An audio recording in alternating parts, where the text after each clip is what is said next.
Komodo dragons are the largest lizards in the world today, but over 50,000 years ago, a much bigger and deadlier lizard lived on our planet.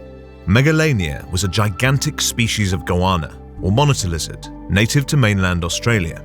It was the largest terrestrial lizard to ever exist, stretching the length of 3 king-sized beds from head to tail.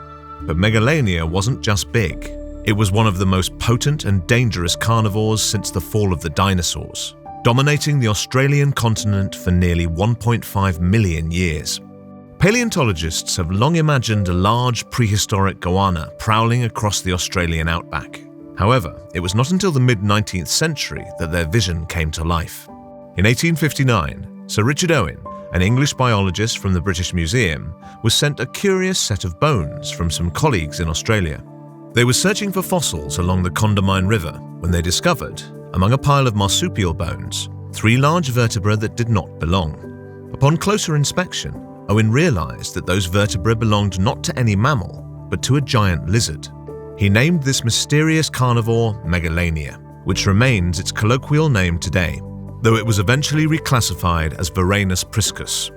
After Owen's discovery, more paleontologists dug into Australian earth and uncovered skeletal fragments of one of the biggest and scariest reptiles to ever set foot on Australian soil. The exact size of Megalania remains a subject of debate, but based on skeletal fragments, we estimate its body to be around 5.5 meters long, perhaps as high as 7 meters for the largest specimens. Because of its enormous body, Megalania's proportions may have differed from goannas today. While modern species are lighter and slimmer, Megalania was significantly more massive, weighing in at roughly 600 kilograms. To support its massive body, Megalania had stocky legs and a long, heavy tail. It also had tough skin and powerful jaws full of sharp, serrated teeth. While Megalania's bite was powerful, the real killer may have been venom, stored inside special glands in its lower jaw. Similar to other varanid lizards, Megalania may have had venom that was a hemotoxin, which stopped its prey's blood from clotting. If truly venomous, a bite from Megalania would cause prey animals to continuously bleed until their strength was depleted and their system shut down. This formidable reptile lived during the Pleistocene epoch, from 1.5 million to just 50,000 years ago, though its family, the varanid lizards, emerged significantly earlier. Paleontologists believe varanids evolved as early as the Cretaceous period and may have originated in Southeast Asia. Only later did they migrate to Australia across land bridges and island chains, where they evolved and diversified into sometimes giant species like Megalania. During its lifespan, Megalania lived primarily in eastern and southern Australia, where it dominated a range of biomes. Most of our fossils come from open forests, grasslands, and woodlands, areas with a mix of open spaces and dense vegetation. In these mixed environments, Megalania hid among bushes and trees, creating opportunities to ambush its prey. When an animal came too close, Megalania lunged at its prey and delivered deadly bites, capable of killing some of the largest animals of the period. Fossil evidence suggests that Megalania preyed upon a wide range of animals, including some of the biggest mammals to ever live in Australia. One iconic prey animal was Diprotodon, a giant marsupial, almost like an oversized wombat, that stood almost 2 meters tall at the shoulder and weighed over 2,500 kilograms. Diprotodon was strong and bulky, but its slow movements made it vulnerable to clever ambush predators like Megalania. Diprotodon wasn't the only mammal that lived in fear of Megalania. During the same period, Australia was home to the largest known species of kangaroo, known as Procoptodon. At 2 meters tall, Procoptodon would have towered over most ancient Australian life and had extremely powerful hind legs, capable of delivering devastating kicks. But even Procoptodon was no match for the world's largest and deadliest lizard.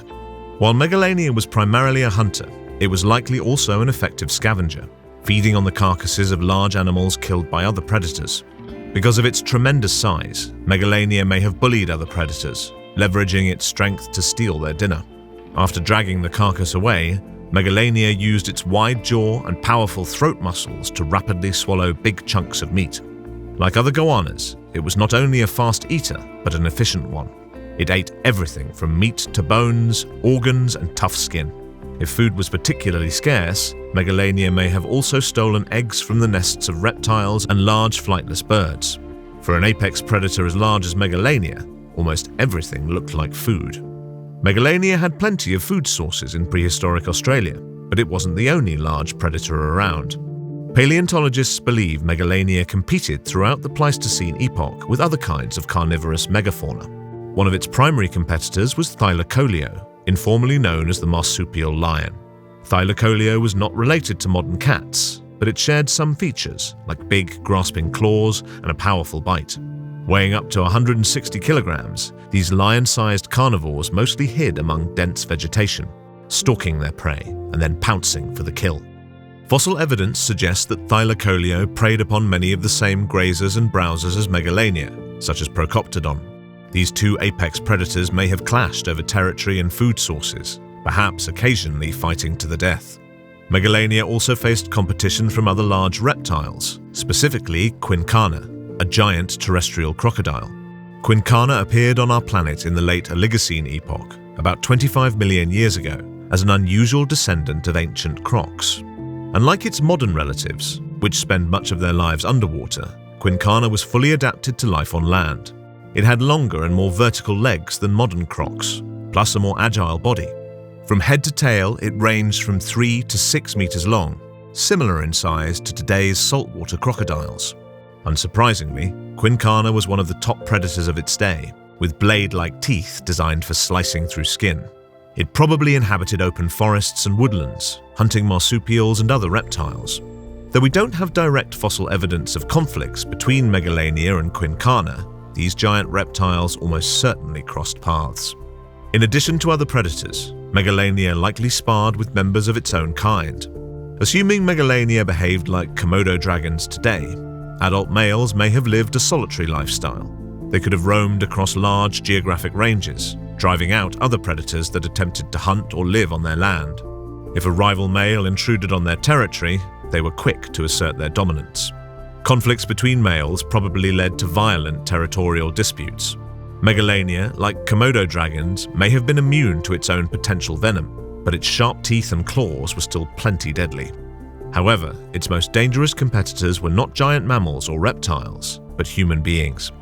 Between 65,000 and 50,000 years ago, the first settlers, known as Aboriginal Australians, migrated from Southeast Asia across land bridges and short sea crossings.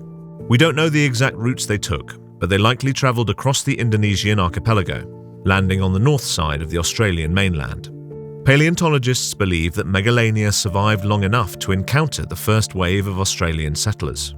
Aside from temporal overlap, some of the most compelling evidence comes directly from indigenous folklore. In their stories, powerful, monstrous lizards, like the hui, trampled the ground and shaped the landscape as we know it today.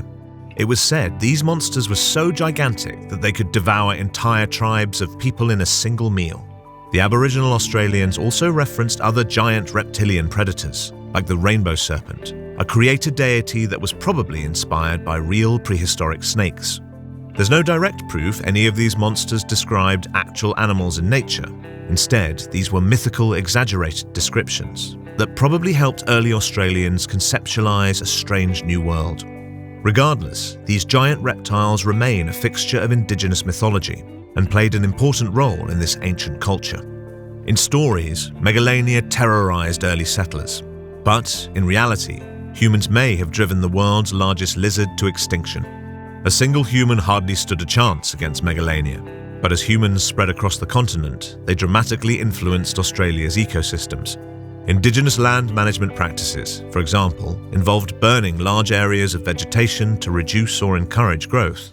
These controlled fires altered local environments, causing changes in vegetation and animal distributions. Many species were also hunted by humans for their meat, hides, and fur. For example, populations of large browsers, like Diprotodon and Procoptodon, rapidly decreased around the same time humans settled on the Australian mainland. With their habitats distorted and food sources depleted, Megalania was one of many large animals unfit to survive in a human-dominated world.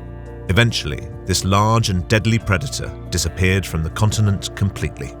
Humans played an important role in the extinction of Megalania and other large animals during the late Pleistocene.